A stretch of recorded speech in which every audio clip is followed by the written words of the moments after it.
Hello नमस्कार student, मैं हिम्मत सिंह आज की क्लास में आप सबका स्वागत करता हूं। आज हम बात करेंगे अपनी पर्सनमाला क्लास 10th में जो अपनी पर्सनमाला चल रही थी। क्लास 10th में जो अपनी पर्सनमाला 12.1 चल रही है उसके बारे में।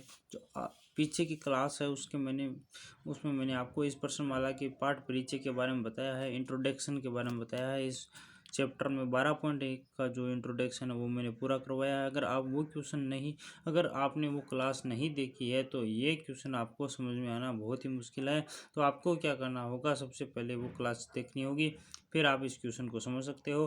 देखो, सबसे पहले हम इसका पहला क्वेश्चन देख लेते हैं। 12.1 का क्या है पहला क्वेश्चन? दो वृत्तों की त्रिज्या क्रमशः 19 सेंटीमीटर और 9 सेंटीमीटर है। यानी कि इसमें आपको क्या बोला है, कोई दो वृत्त हैं जिनकी त्रिज्या 19 सेंटीमीटर और 9 सेंटीमीटर है। उस वृत्त की त्रिज्या ज्ञात कीजिए जिसकी परिधि इन दोनों वृत्तों की परिधियों के योग के बराबर है। कहने का मतलब क्या है कि आपको क्या बोला, दो वृत्त की त्रिज्याएं तो आपको दी हुई है। दो वृत्त हैं, एक की तो कितनी है 19 सेंटीमीटर, दूसरे की कितनी है 9 सेंटीमीटर। और उस वृत्त की त्रिज्या ज्ञात कीजिए। यानी यहाँ पर भी क्या कह रहा है कि त्रिज्या ज्ञात कीजिए। इसका मतलब क्या है, कोई एक वृत्त और है, तीसरा वृत्त यहाँ पर और उपस्थित है। अब कंडीशन क्या दी हुई है प्रश्न में? जिसकी परिधि का मतलब जो अपना तीसरा वृत्त है उसकी परिधि इन दोनों वृत्तों के परिधियों के योग के बराबर हो। यानी जो अपना 19 सेंटीमीटर वाला त्रिज्या वाला वृत्त है उसकी परिधि और 9 सेंटीमीटर वाला जो वृत्त है उसकी परिधि का योग क्या होगा, जो अपना तीसरा वृत्त है उसके बराबर हो जाएगा। देखो, आपको मैं कुछ इस प्रकार समझाता हूँ। देखो, ये अपने पास डायग्राम है। इसमें क्या बोला कि पहला कोई एक वृत्त है, उसकी त्रिज्या 19 सेंटीमीटर है और इसको मैंने R1 नाम दिया, ठीक है, इसकी त्रिज्या को। और दूसरा वृत्त है, उसकी त्रिज्या को मैंने R2 नाम दिया है और कितनी होगी वो 9 सेंटीमीटर है। तो अब आपको क्या करना है, R ज्ञात करना है। R क्या, कोई एक तीसरा वृत्त है उसकी त्रिज्या ज्ञात करनी है। तो इसकी त्रिज्या किसके बराबर होगी? तो प्रश्न में बोला है कि इसकी परिधि, यानी कि इस वृत्त की परिधि और इस वृत्त की परिधि, इन दोनों परिधियों को हम आपस में जोड़ेंगे तो किसके बराबर आएगा? इस तीसरे वृत्त की परिधि के बराबर आएगा। ये अपने क्वेश्चन में बोला है। तो देखो, अब हम देख लेते हैं। अगर आपको ये समझ में आ गया डायग्राम कि अपना पहला क्वेश्चन कहना क्या चाहता है, अगर इतना समझ में आ गया तो अब हम इसको सरल कैसे करेंगे वो देख लेते हैं। सबसे पहले आप क्या करोगे, यहाँ पर देखो, हम इसका क्वेश्चन का सरल करते हैं। इस क्वेश्चन को, क्वेश्चन नंबर 1 का हल, ठीक है। यहाँ पर देखो, सबसे पहले हम लिखेंगे जो दिया है प्रश्न में, जो आपको दिया गया है वो लिखेंगे। क्या दिया गया है, हम यहाँ पर लिखेंगे फर्स्ट वृत्त की त्रिज्या। फर्स्ट वृत्त की क्या त्रिज्या आपको दी हुई है, कितनी दी हुई है, दिया हुआ है फर्स्ट वृत्त की त्रिज्या, जिसको हमने किससे दर्शाया था, R1 से दर्शाया था। कितनी है 19 सेंटीमीटर। और क्या दी हुई है, तीसरे वृत्त की त्रिज्या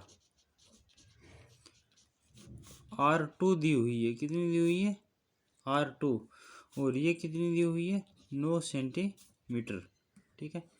तीसरे वृत्त की त्रिज्या हमें क्या करनी है भैया, ज्ञात करनी है। तीसरे वृत्त की त्रिज्या तो हमको क्या करनी है, ज्ञात करनी है। तो हम यहाँ पर क्या लिखेंगे, ये तो अपने पास दिया हुआ है वो आ गया। अब हमें जो ज्ञात करना है वो हम लिखेंगे, ज्ञात करना है। क्या ज्ञात करना है, हम लिखेंगे अपना जो तीसरा वृत्त है, तीसरे वृत्त की त्रिज्या, ये आपको क्या करनी है, ज्ञात करनी है। और इसको मैं किससे लिखूंगा, R से। ये क्या किया है मैंने, माना। प्रश्न में हमने इसे मान लिया कि तीसरे वृत्त की त्रिज्या क्या है, और ये चीज़ आपको क्या करनी है, ज्ञात। अब आती है प्रश्नानुसार। प्रश्नानुसार का मतलब क्या होता है कि प्रश्न में क्या कंडीशन आपको दी हुई है। तो आपको यहाँ पर कंडीशन क्या दी हुई है कि पहले वर्त की परिधि, पहले वर्त की जो परिधि है प्लस दूसरे वर्त की जो परिधि है, दूसरे वर्त की जो क्या है परिधि है, इन दोनों वर्त की परिधियों का योग किसके बराबर होगा? तो अपना ये तीसरा वर्त है, तीसरा वर्त, तीसरा जो वर्त है उसकी परिधि के बराबर, उसकी परिधि के बराबर क्या होगा? इन दोनों परिधियों का योग इस तीसरे वर्त की परिधि के बराबर होगा। तो अब यहाँ से हम देख लेते हैं कि पहले वर्त की परिधि क्या होगी। तो यहाँ पर आपको एक फॉर्मूला याद होना चाहिए कि परिधि का फॉर्मूला क्या होता है। परिधि का एक फॉर्मूला होता है 2πr, 2πr। परिधि का फॉर्मूला क्या होता है 2πr। तो यहाँ पर मैं क्या लिखूंगा 2πr, r का मतलब r फर्स्ट वर्त की त्रिज्या, तो हम क्या लिखेंगे r1 प्लस 2πr सेकेंड वर्त की परिधि यानी 2πr, r क्या है सेकेंड वर्त की r क्या हो जाएगी r2 बराबर 2πr तीसरे वर्त की परिधि 2πr, r कौन सा होगा त्रिज्या, हमने कैपिटल R माना है। अब यहाँ पर देखो यहाँ से 2π क्या आ रहा है, दोनों संख्याओं से बाहर आ रहा है, अंदर क्या बच गया r1 प्लस r2 बराबर 2πr। तो यहाँ पर देखो 2π से 2π क्या हो जाएगा कैंसिल हो जाएगा, तो r बराबर क्या हो जाएगा r1 प्लस r2। तो r बराबर क्या हो जाएगा दोस्तों, r1 कितना है 19 प्लस r2 कितना है 9 है। तो r1 और r2 को हम जोड़ेंगे 19 प्लस 9 को, तो कितना आ जाएगा 28 आ जाएगा। तो अपनी r है कैपिटल R है वो कितनी आ गई है अपने पास 28 सेंटीमीटर। और कैपिटल R क्या थी, हमने क्या मानी थी प्रश्न में,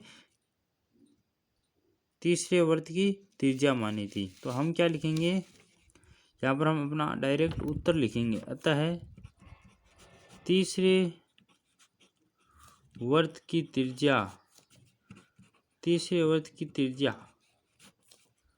कितनी हो जाएगी, तीसरे वर्त की त्रिज्या 28 सेंटीमीटर है। इस प्रकार जो अपना ये पहला क्वेश्चन है वो क्या हो चुका है, समाप्त हो चुका है। 12.1 का जो पहला क्वेश्चन है वो समाप्त हो चुका है।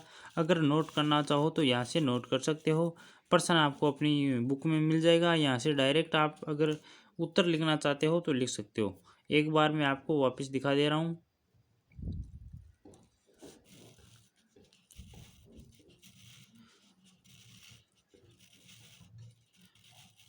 ये देखो इस प्रकार जो अपना ये क्वेश्चन है वो क्या हो चुका है, समाप्त हो चुका है। अब हम बात करेंगे 12.1 में जो अपना क्वेश्चन नंबर 2 है उसके बारे में बात कर लेते हैं। वो और ये क्वेश्चन लगभग थोड़े सेम से हैं, इसलिए ज़्यादा दिक्कत नहीं आएगी क्वेश्चन नंबर 2 को समझने के लिए।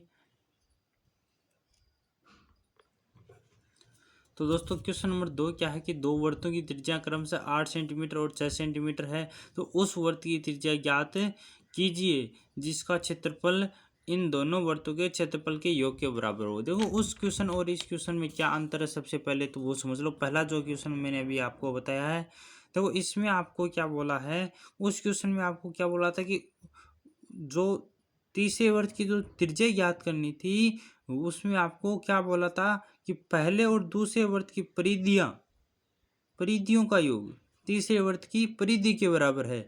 लेकिन यहाँ पर क्या बोला है, वही प्रश्न है सेम का सेम, लेकिन इसमें क्या बोला है कि पहले वर्त की त्रिज्या 8 सेंटीमीटर है, दूसरे वर्त की त्रिज्या 6 सेंटीमीटर है, तीसरे वर्त की त्रिज्या ज्ञात करनी है। लेकिन इसमें कंडीशन क्या दी हुई है, प्रश्नानुसार शर्त क्या दी हुई है कि पहले वर्त और दूसरे वर्त इन दोनों का क्षेत्रफल निकाल के हम जोड़ेंगे तो वो किसके बराबर आएगा, तीसरे वर्त के क्षेत्रफल के बराबर आएगा। तो हमें क्या करना है, बस उस प्रश्न में जहाँ पर हमने परिधियों का योग किया वहाँ पर क्षेत्रफल का योग करना है। आपको क्या करना है, इस क्वेश्चन को सरल करके देखना है क्या आपको इसका आंसर आता है या नहीं आता। अगर आपको क्या आंसर आता है, जो भी आंसर आए आपको कमेंट करके बताना है, ताकि कल हम क्या करेंगे इस क्वेश्चन नंबर 2 को सरल करेंगे। अगर आपको ये क्वेश्चन नहीं आता तो कल इसका इंतज़ार करना, कल हम इसको पूरा डिटेल में समझाएंगे। और आज की क्लास है वो इसको हम क्या करते हैं, यहीं समाप्त करते हैं। पहला क्वेश्चन मैंने आपको बताया है, दूसरा क्वेश्चन भी लगभग सेम सा है। तो अगर आपको नहीं आता एक बार कोशिश ज़रूर करना ताकि आपकी प्रैक्टिस बनी रहे। अब हम बात करेंगे जो अपनी कल की क्लास की बात करेंगे। तो कल हम बात करें तो अपने क्वेश्चन नंबर 2 जो 12.1 का है उसके क्वेश्चन नंबर 2 का आंसर हम देखेंगे। अगर आपको ये क्लास पसंद आई, अपना पहला क्वेश्चन अगर आपको समझ में आया है तो अपनी क्लास को लाइक कर देना, अपने चैनल को सब्सक्राइब कर लेना। और इसी प्रकार अन्य क्लासें देखना चाहते हो तो आपको क्या करना होगा, अपने जो यूट्यूब के ऊपर अपना जो आपको ये लाल कलर का बटन दिखाई दे रहा है सब्सक्राइब, इसको दबा देना ताकि आने वाली कोई भी क्लास होगी उसका नोटिफिकेशन आपको सबसे पहले मिल जाएगा, ताकि आप प्रत्येक क्वेश्चन अपनी क्लास को देखकर समझ सकते हो। ठीक है, आज के लिए इतना ही। धन्यवाद।